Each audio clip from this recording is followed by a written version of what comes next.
Então, irmãos, aqui estamos novamente com o nosso estudo do livro de Gênesis e hoje nós vamos estudar os capítulos de 39 a 41.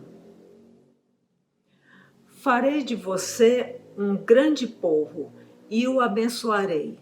Tornarei famoso o seu nome e você será uma bênção.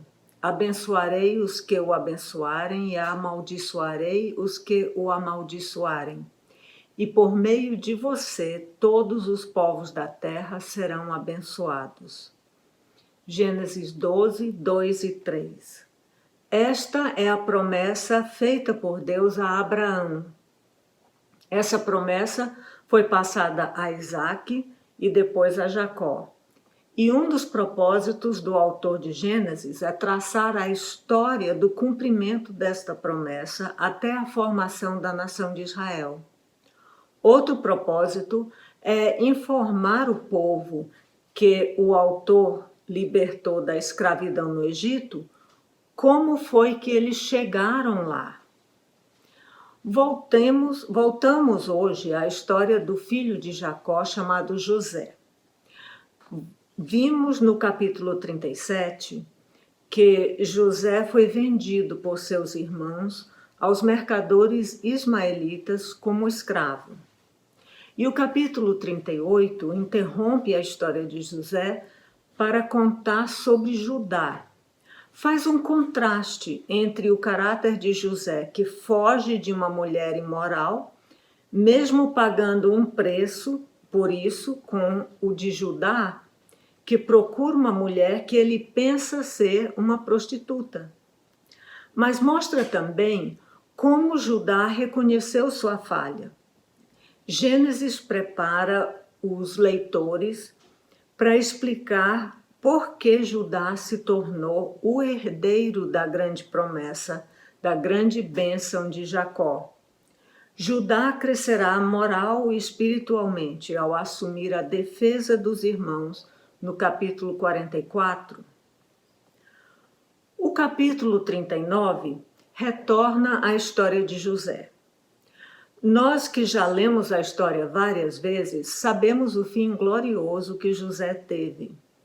Mas quando José estava experimentando a ira dos irmãos, a viagem a pé com os mercadores desconhecidos, tendo perdido a condição de filho predileto, sendo agora mera mercadoria humana, ele não sabia o destino dele.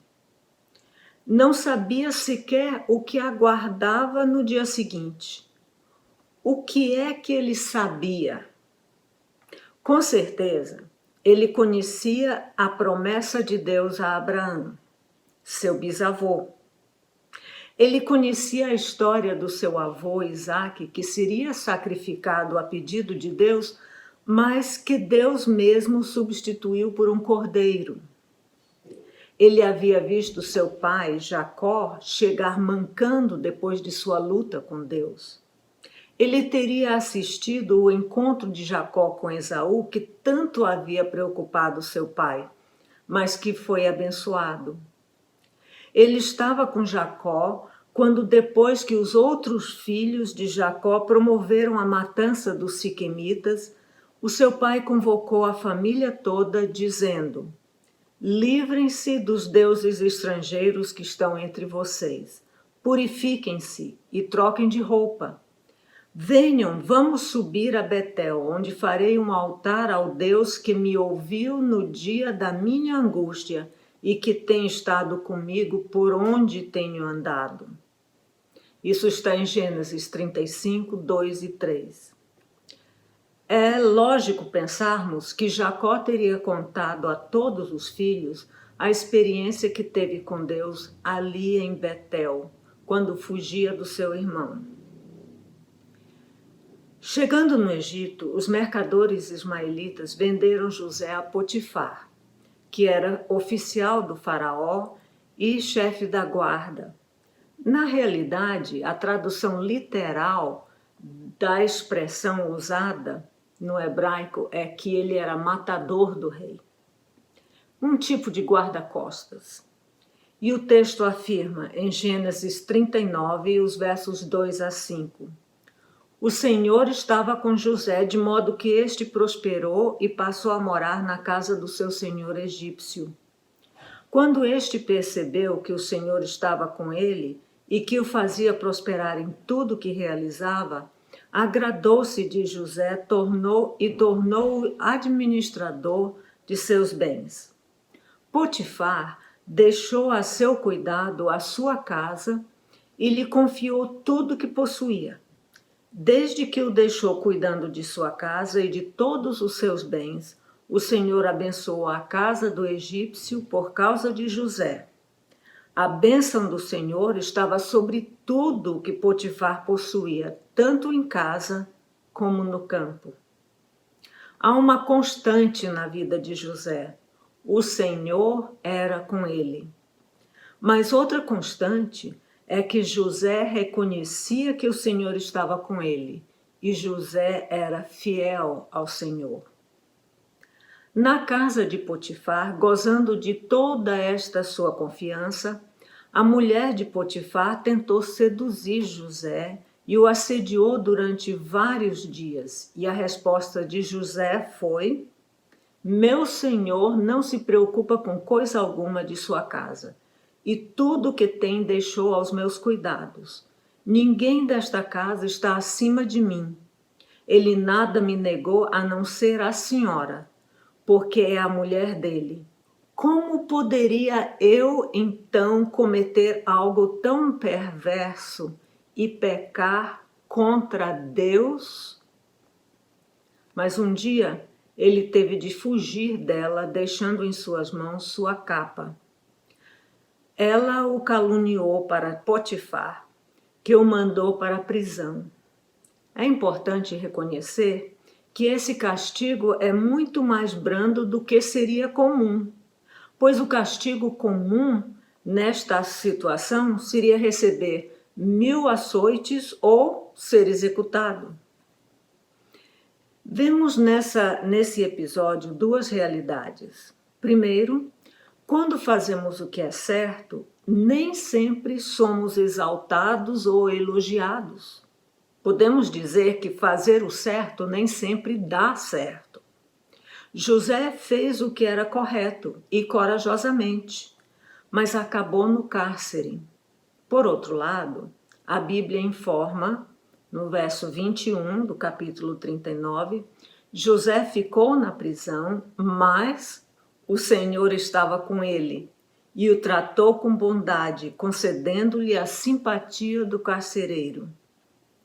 E o carcereiro encarregou José de todos os presos. Diz a Bíblia, o carcereiro não se preocupava com nada do que estava a cargo de José, porque o Senhor estava com José e lhe concedia bom êxito em tudo o que realizava. Interessante notar que a Bíblia diz que José servia os presos. Não pensamos normalmente em um carcereiro como sendo servo dos presos. E logo depois desta observação, o autor narra que um dia José notou que 2 dos presos estavam tristes e foi saber a razão desta tristeza. Isso mostra bem a sensibilidade de José e sua disposição de ajudar os outros. José recebeu de Deus habilidade para interpretar sonhos. Vocês vão lembrar que ele teve sonhos. E ali na prisão, ele interpreta os sonhos destes 2 prisioneiros.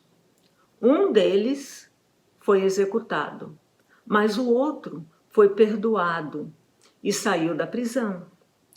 José pediu que ele intercedesse junto ao faraó por ele, mas o homem esqueceu-se de José por 2 anos. O pastor Isaltino, de saudosa memória, em um estudo sobre este capítulo, comenta o seguinte: muita gente avalia a presença de Deus em sua vida pelas bênçãos. Deus estava com José e tudo dava errado para ele. Somos imediatistas e a nossa visão é curta. Não entendemos que Deus precisa trabalhar muito em nossa vida para nos usar. Um dia o faraó teve um sonho e nenhum dos seus especialistas conseguiu interpretá-lo. Foi então que o copeiro mor, para quem José havia interpretado um sonho, lá na prisão, ele se lembrou de José e falou ao faraó. José então foi trazido à presença do faraó e interpretou o seu sonho. José tinha plena consciência de que esta habilidade que ele tinha era dádiva de Deus e foi pronto em informar o faraó. O diálogo foi assim, de acordo com a Bíblia. O faraó disse a José: tive um sonho que ninguém consegue interpretar, mas ouvi falar que você, ao ouvir um sonho, é capaz de interpretá-lo. Respondeu-lhe José: isso não depende de mim, mas Deus dará ao faraó uma resposta favorável. Após ouvir o sonho do faraó, José declarou: Deus mostrou ao faraó o que ele há de fazer e sugeriu que faraó procurasse um homem qualificado para encarregar do comando da terra, a fim de preparar o Egito para os 7 anos de fome que viriam após 7 anos de fartura. Faraó então nomeou o próprio José por sua escolha, porque Deus lhe tinha revelado estas coisas. Faraó reconheceu haver em José o Espírito de Deus. O termo hebraico utilizado pode não significar o Deus bíblico, mas uma divindade. É pouco provável que Faraó conhecesse o Deus dos patriarcas e dos hebreus, mas o fato é que ele viu em José um homem especial. Deus honra quem lhe é fiel e se mantém puro. José se torna então a segunda autoridade do Egito. E durante os 7 anos de fartura, José administrou a colheita e a armazenagem dos grãos no Egito. O plano econômico de José está no capítulo 41, os versos 29 a 30 e 34 e 36, que falam assim: 7 anos de grande fartura estão para vir sobre toda a terra do Egito, mas depois virão 7 anos de fome. O faraó deve estabelecer supervisores para recolher 1/5 da colheita do Egito durante os anos de fartura. Esse estoque servirá de reserva para os 7 anos de fome que virão sobre o Egito, para que a terra não seja arrasada pela fome. Certamente não foi uma tarefa fácil, levando em conta que em época de fartura, o ser humano se acha à vontade para desperdiçar e não economizar.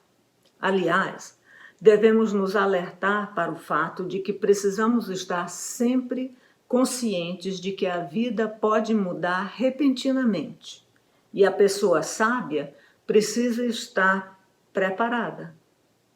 É sobre isso que Jesus também ilustrava quando falou a parábola dos 2 construtores. Vocês vão lembrar, um construiu sobre a areia e o outro sobre a rocha, e de repente a vida mudou.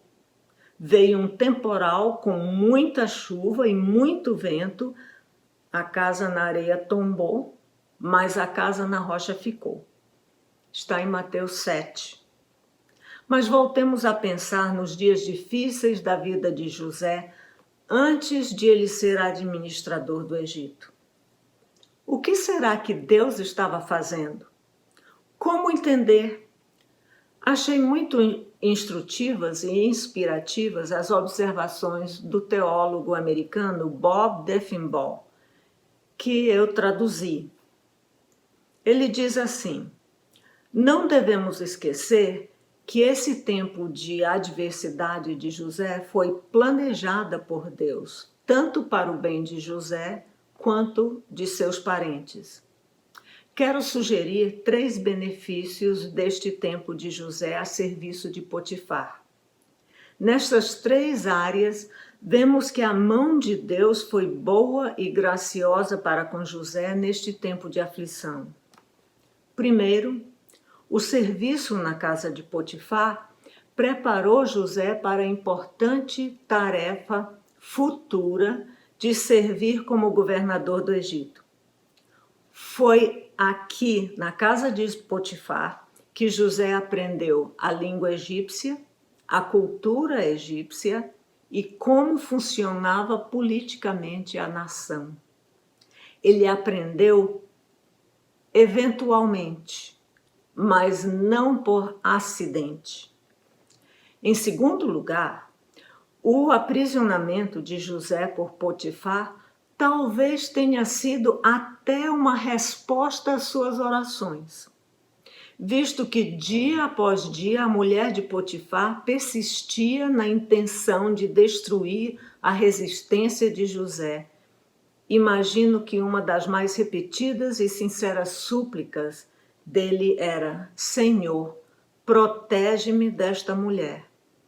A prisão fazia exatamente isto. Quantas vezes a resposta à nossa oração vem embrulhada num pacote diferente do que imaginamos? Finalmente, foi nesta prisão que Deus havia planejado o encontro de José com o homem que o apresentaria a Faraó e à posição de poder. Quem diria que uma entrevista para esse emprego aconteceria em um lugar tão inusitado?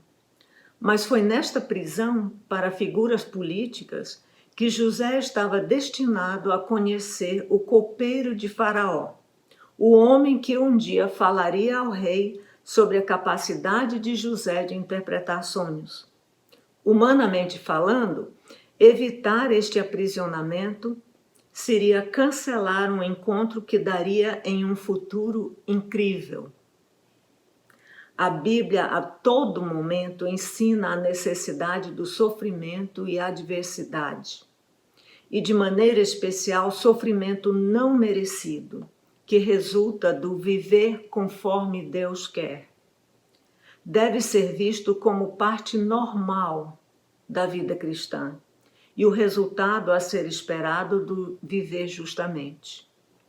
Tiago nos fala na sua carta, no primeiro capítulo, os versos 2 e 4, ele fala assim: Meus irmãos, considerem motivo de grande alegria o fato de passarem por diversas provações, pois vocês sabem que a prova da sua fé produz perseverança.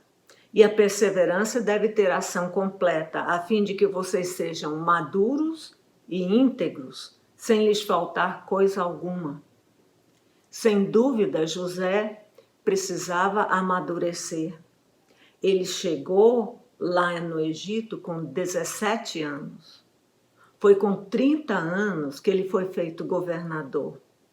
Deus trabalhou na vida dele, preparando-o para o grande cargo que ele exerceria.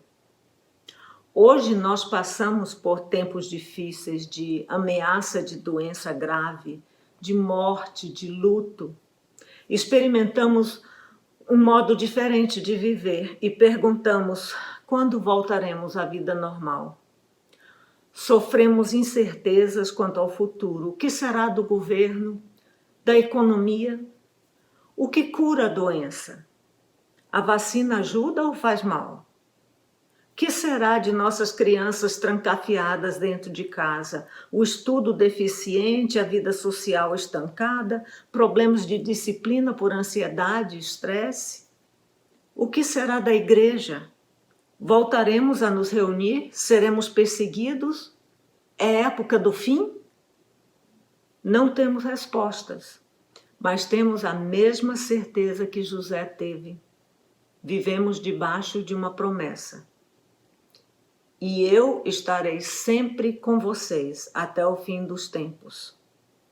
Não sabemos o que Deus está fazendo, mas sabemos que Ele está realizando o seu propósito. E este propósito é sempre bom. Então vivamos na expectativa positiva de ver qual é este propósito de Deus. Fiquemos de olho nas promessas de Deus que estão na Bíblia e nas declarações que ele faz ali sobre a vontade e o propósito dele. Vamos nos fortalecer nas promessas para esperarmos um futuro que Deus já planejou para nós, certos de que ele está nos preparando justamente para este futuro. Eu resolvi terminar o estudo de hoje no capítulo 41.